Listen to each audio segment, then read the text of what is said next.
No sooner have you left the city, you find yourself in an African-like landscape with roaming animals, exotic and endangered species. We're here at the Safari Wilderness Ranch. Let's go check it out. Here, you feel a silence enveloped by an open vista of grazing animals surrounded by cypress dome and bay trees. Enjoy the fresh breath of a safari air year-round as birds soar overhead and the stage is set.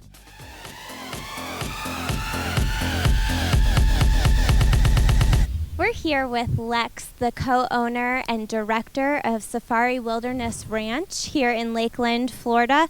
And Lex, what could we expect as a visitor? What can they experience? Well, when you come out here, this is a 260-acre ranch that's in the Green Swamp area of critical state concern. It's only, 6 miles north of I-4 off of exit 38, so it's very close to 250,000 people or so live around Lakeland. But it's a real wilderness experience. We're in part of this Green Swamp, which is an 875 square mile wilderness area, the second biggest wilderness area in Florida after the Everglades. And it goes all the way from Highway 50 in the north down to I-4 and between Highway 98 in Lakeland all the way over to 27 in Claremont. That whole area there is the watershed for west central Florida, and 4 rivers start here. So the Withlacoochee, the Peace, the Ocklawaha, and the Hillsborough River all start in this ecosystem we're in. And I have a master's in environmental studies. I've been working with exotic animals for 30 years. I ran the zoo for 21 years, and I worked in zoos in England and Australia, and been to Africa 30 times, taking people on photographic safaris. And I know, and these are people from Florida. This is probably the closest thing to going on safari in Africa in the U.S. It's not a fake deal. It's not a theme park. It's not a zoo. It's a working game farm. And we have about 500 animals here on 260 acres, so about 2 animals per acre here. And so instead of putting a bunch of zoos in an inner city park that you call a zoo,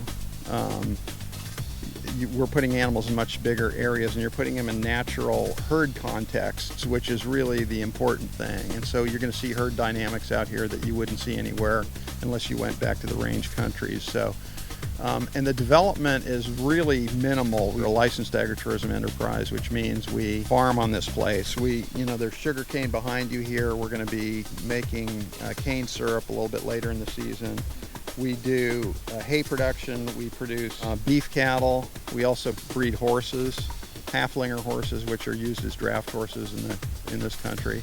And then we have a ton of mostly wetland species of antelope. So the cool thing about this place is you will see the biggest herd of Defossa waterbuck in the country here. It's a very wet piece of property. Our sister ranch that I live on and manage with my wife in Dade City, which is just as the crow flies, very close to here, but it's about a 45-minute drive. We're in the north end of the Green Swamp up there.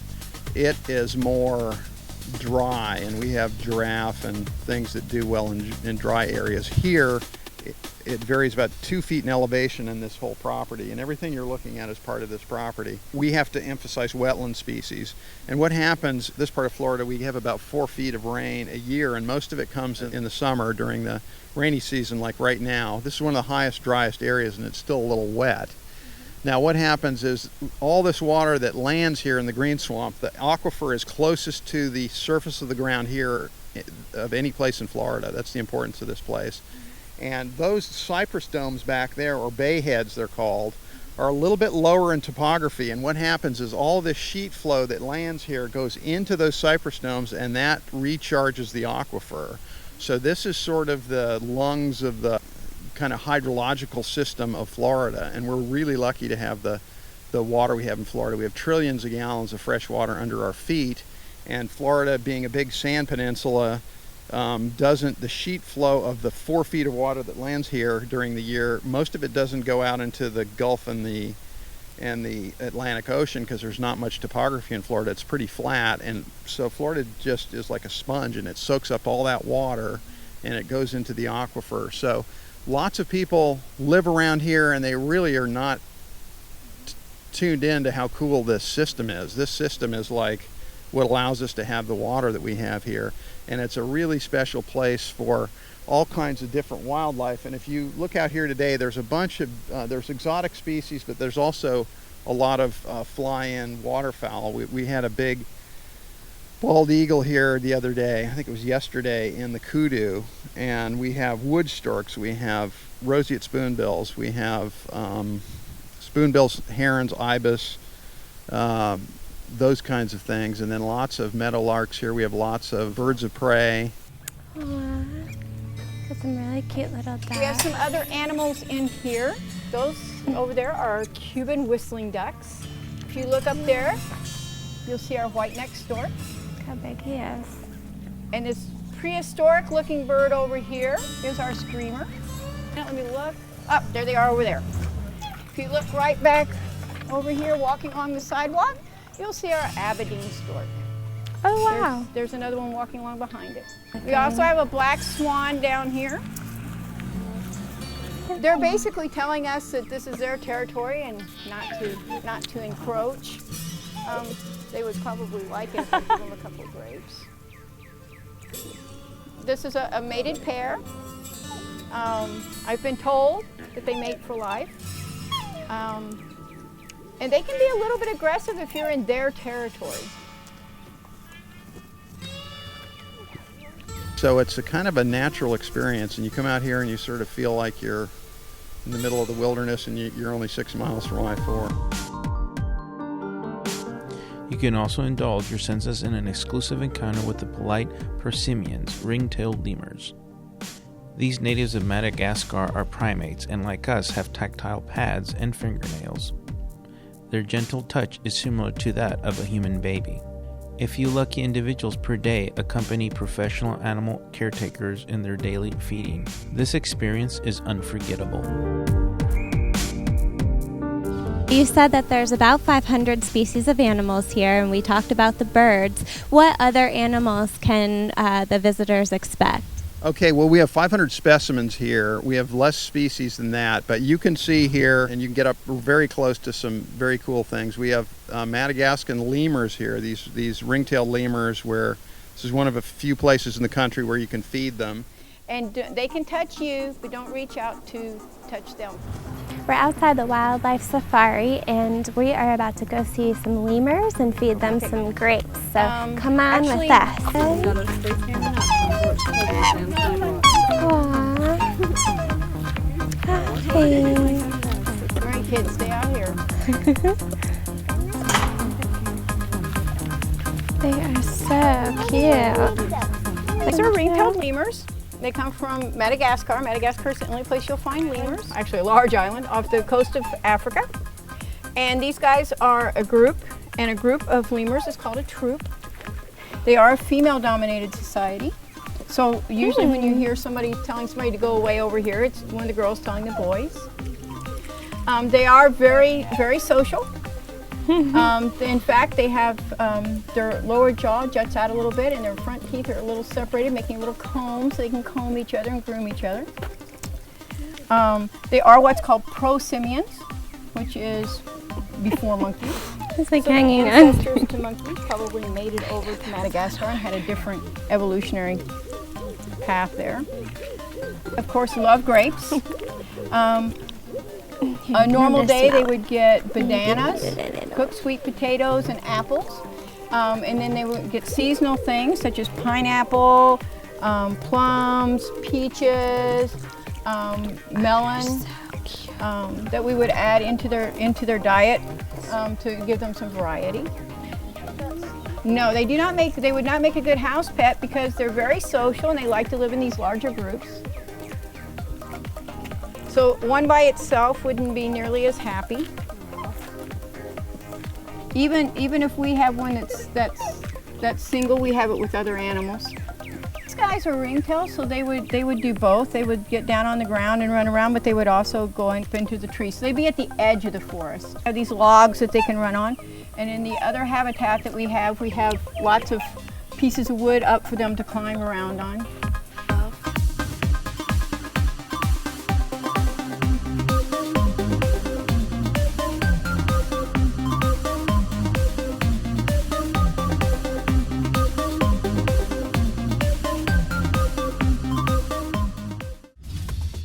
Safari Wilderness Ranch is not a zoo or a theme park.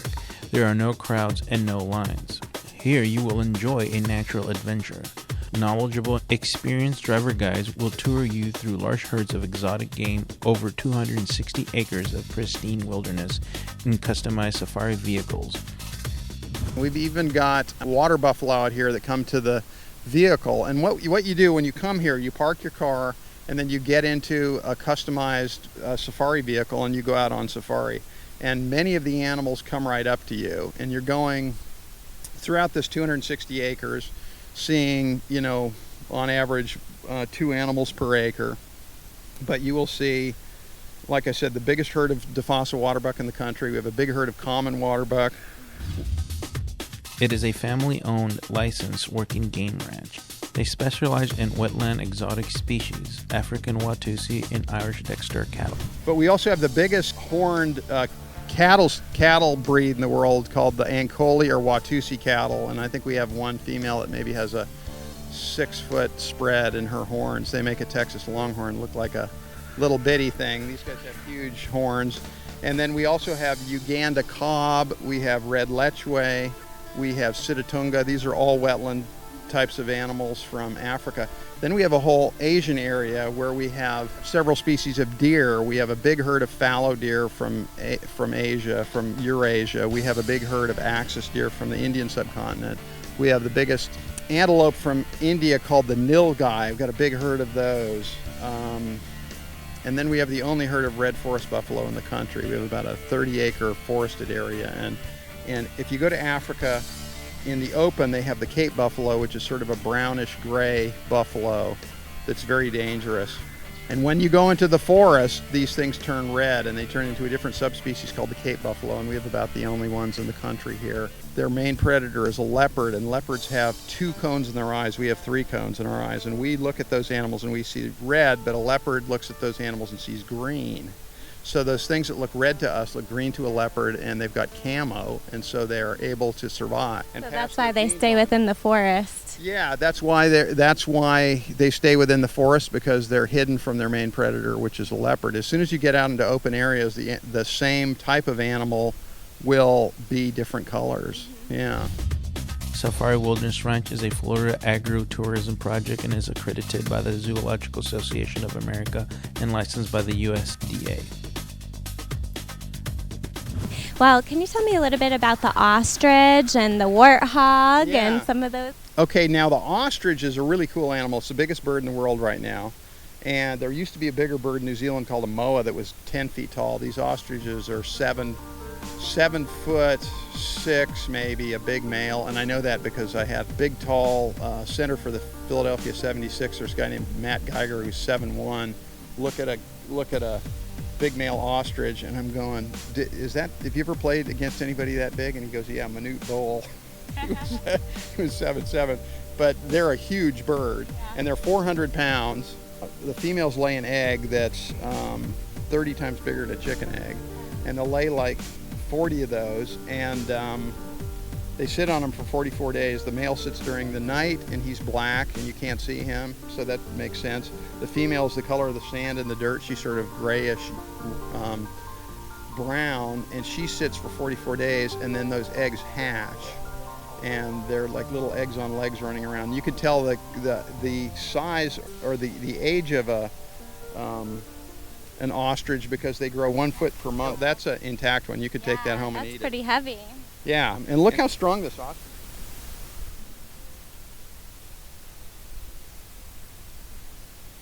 Wow, that's super strong. He's standing on it, and it's not even cracking. Okay, and the reason it's that strong, the male ostrich is 400 pounds, right? He's sitting on this for 44 nights. Wow.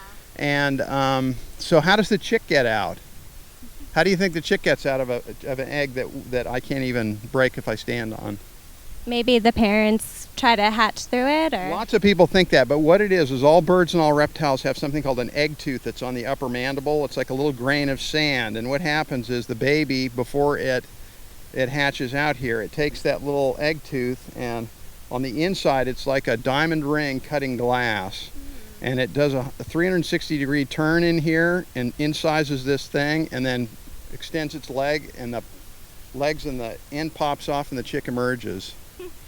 And then 4 days later, the egg tooth falls off. And all birds and all reptiles have this egg tooth, and this is what scientists used years ago to come up with the fact that birds and reptiles are related because of the egg tooth, and now the DNA indicates that they are related. Interesting. Yeah. So they have a natural instinct to get out of the shell. Can you also tell me about how they run? It's kind of unique how they go back and forth and why they do that. Yeah, like you said, they've got really interesting fixed action patterns or instincts. And what they do is they know how to evade predators. If you're running after them and you're a cat or something, they will use their wings, and they do all these fakes, and they do all these runs, and it's very hard to get them. They can run about 35 miles an hour all day. They've got tremendous stamina. Like a cheetah can run 70 miles an hour. Their average chase is about 4 seconds at top speed, and then they're exhausted. They have no stamina. And if you go to South Africa, I've ridden them there, the people that train them say that if you don't work with them every day, they forget everything. So they're like an Alzheimer's patient. You gotta. So if you work with them for 10 years and then you take the day off, they go like, "Who are you?" You know. And they also seem to, when they're happy, you know, if it's a really nice day and stuff, they sort of do this little dance where they do this thing and then they go around and around and around and around. They get really dizzy and they fall over. And it starts when they're kids, and it's a very funny thing to watch. So, and then the warthogs, they're cool too. We have warthog here who's about to get a girlfriend. We're trying to find a girlfriend for her and for him in Texas, and they're a very cool animal. They're called warthogs because they have warts. They're active during the day, and at night they go into to sort of abandoned aardvark holes under termite mounds in Africa. They have a smaller litter than the hogs that are in Florida. Those, you know, the wild hogs have lots of babies, sometimes more than 10 or 15. These guys have maybe 4 or 5, maybe 6 at the most. You've got Vietnamese pot-bellied pigs that are really cute. And I don't know if we can pick one up. But yeah, let's go over and check them out. So yeah, we'll go over and look at those. We have a petting zoo here, and then we have a mammal building. Okay, we're at the petting zoo here. We have a really nice shaded barn here, and these are little pot-bellied piglets. And Jessica's going to hold a couple of them. Oh my goodness, you want to go? Oh, he still got, look, he's got little, he's been drinking milk. It's okay, baby. Here we go. It's okay, come on. And yeah, just hold them next to you and they might calm down. That's all right. See if they calm down a little bit.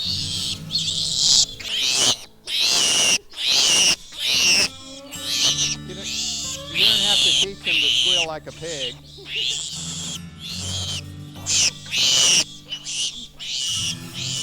They're pretty cool, aren't they? You're so loud.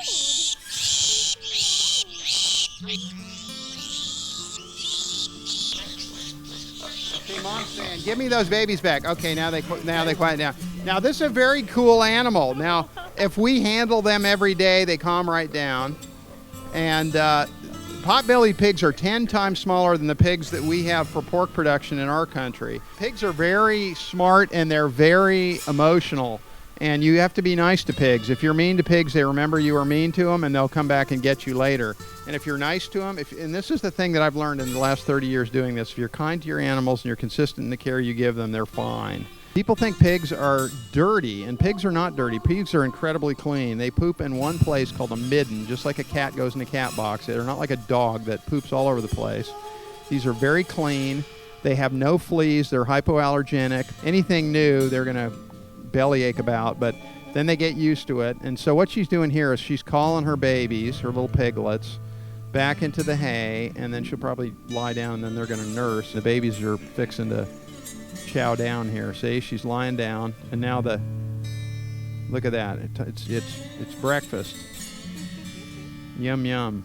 Pigs have one problem, and that's they can't sweat, and they also can't pant. So they have to cool their body temperature by getting in the water or getting in the mud, and they don't want to necessarily be dirty.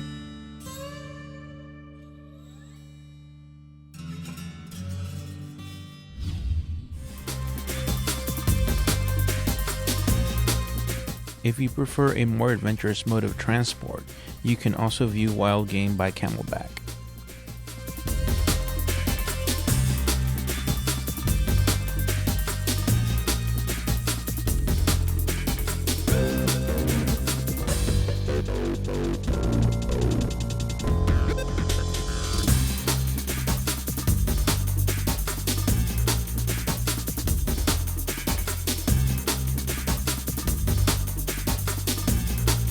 The other cool thing is you can go out on safari by camel, and I went to a place in Africa called Sweetwaters in Kenya and got to game view by camelback, and I thought it was really cool. So we started to do that here, and that's what these camels back here. There are some camels behind the oryx here.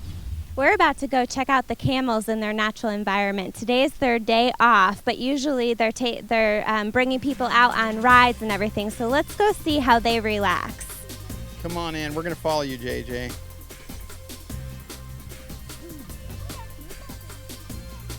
So just stay close to me. These camels are very sweet, and they've been domesticated for 6,000 years. So these things have been domesticated 4,000 years before Christ. So these guys will come up for the human touch. Okay, not like a giraffe, which only will come up to be fed. Here, try this. Just, there you go. They're very sweet animals. The oldest camel fossils in the world are found in Casper, Wyoming. Camels are from North America. Llamas are from North America. Cheetah are from North America. Rhinos, elephants, those are all the oldest fossils are found in North America.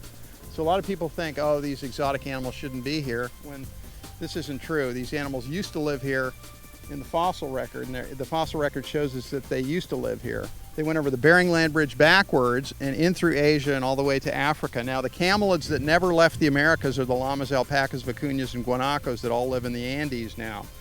Now, this is a dromedary camel, and if you go to what's now Turkmenistan and you go west through the Middle East all the way into North Africa and all the way down into northern Kenya, you see these animals. I've seen lots of these in Kenya, and there are people that use these animals for food, fiber, transport, bride price, all sorts of things. There's millions of camels in the world that are all pretty much domesticated now. Now, the cool thing about this, see how, look at this view shed. Look at everything you're looking at.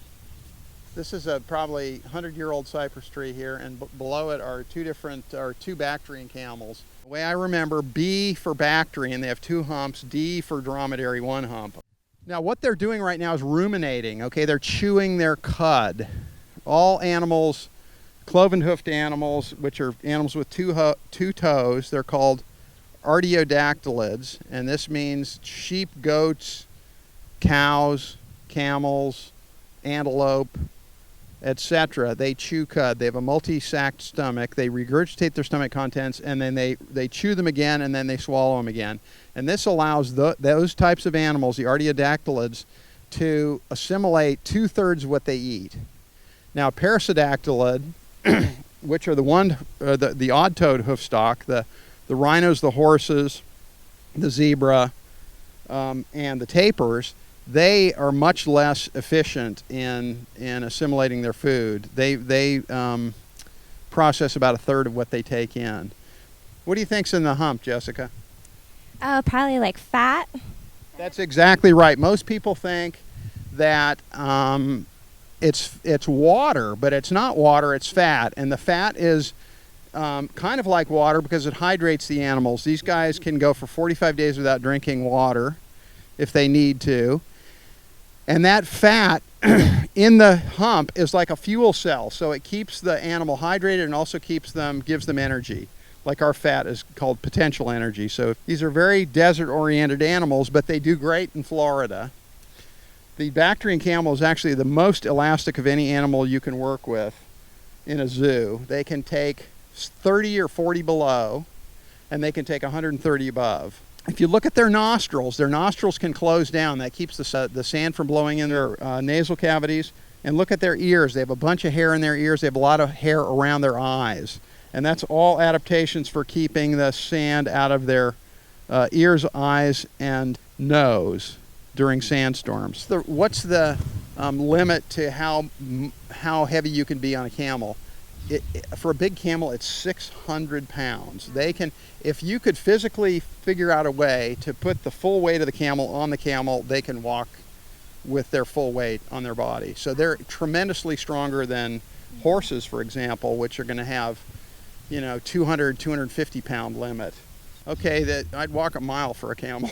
These are merciless. They chew their cud. It makes them look like they're talking. So JJ, come over here and tell us a little bit about. Smokey and Chewy over there, They're my lead camels, and they go in the front, and they're the biggest. They're the ones that are actually my favorites. The camels love to go out on these safaris, and if we leave her behind, we can hear her 260 acres out crying. So we bring everybody So along. she belly aches if she didn't get to go along. As do any of the others. If anybody gets left behind, they cry the whole time, so we don't leave anybody behind. I live over at the Center for Elephant Conservation. And your husband works for Ringling doing elephant work, right? Yes, he does. He works at the Center for Elephant Conservation. That's our retirement facility for the Ringling elephants and also our breeding facility. And that's very close to here. Yes, it's about 20 minutes from here. Oh, that's cool. So tell us about this one now. This is Lucy. This is our baby. And like I said, she only comes along just to hang out with us. She's very friendly, but she hasn't quite got the manners of the older girls yet. Whenever you're grooming her or something, you have to be a little bit more careful.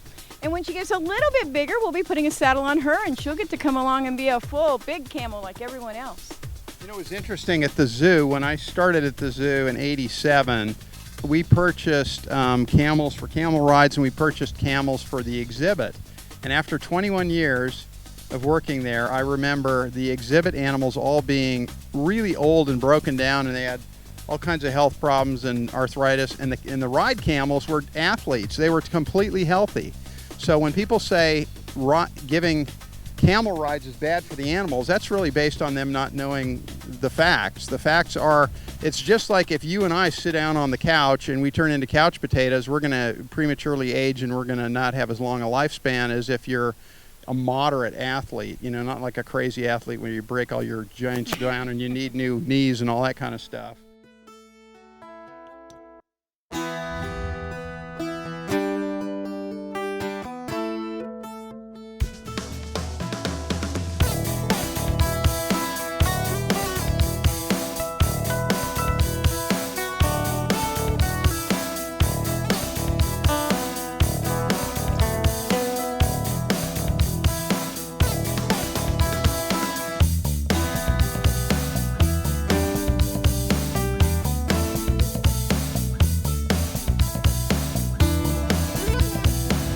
Okay, here we are with a porcupine, and Lex is going to show us all about him. So this is the African crested porcupine. Now, if you look at those spines, they look like they're really heinous, and they are. And a lot of people think, oh, these porcupines throw their quills. There's not one in the history of the world that's thrown its quills. That's a big erroneous notion. These quills are the same thing as your hair. They're keratin, and they shed their quills just like we shed our hair. And these guys cannot throw their quills. They just back up into you or whack their tail into you, and they stick into you. It goes in very easily, but it's very difficult to extract because they have a bunch of barbs that go the wrong way. So it's almost like a fish hook that you can't get out, and there's hundreds and thousands of these barbs. He seems to like the apple the most, and he's threatening us with his tail. And he's eating all the apple first, seems to be his preferred food item. And look how he's grabbing the apple with two hands, just like a squirrel eats a nut. He's related to a squirrel.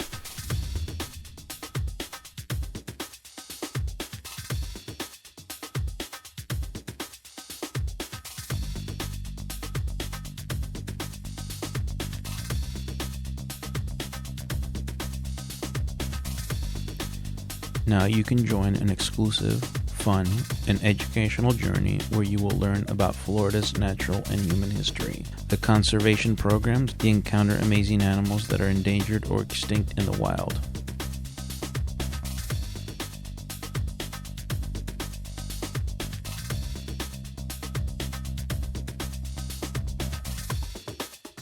It's been an adventure-filled day here at the Safari Wilderness Ranch. We've learned a lot about the animals and the wilderness around us, the African-like landscape. If you would like some more information, you can go to this website. Or if you just want to give them a call, you can call this number.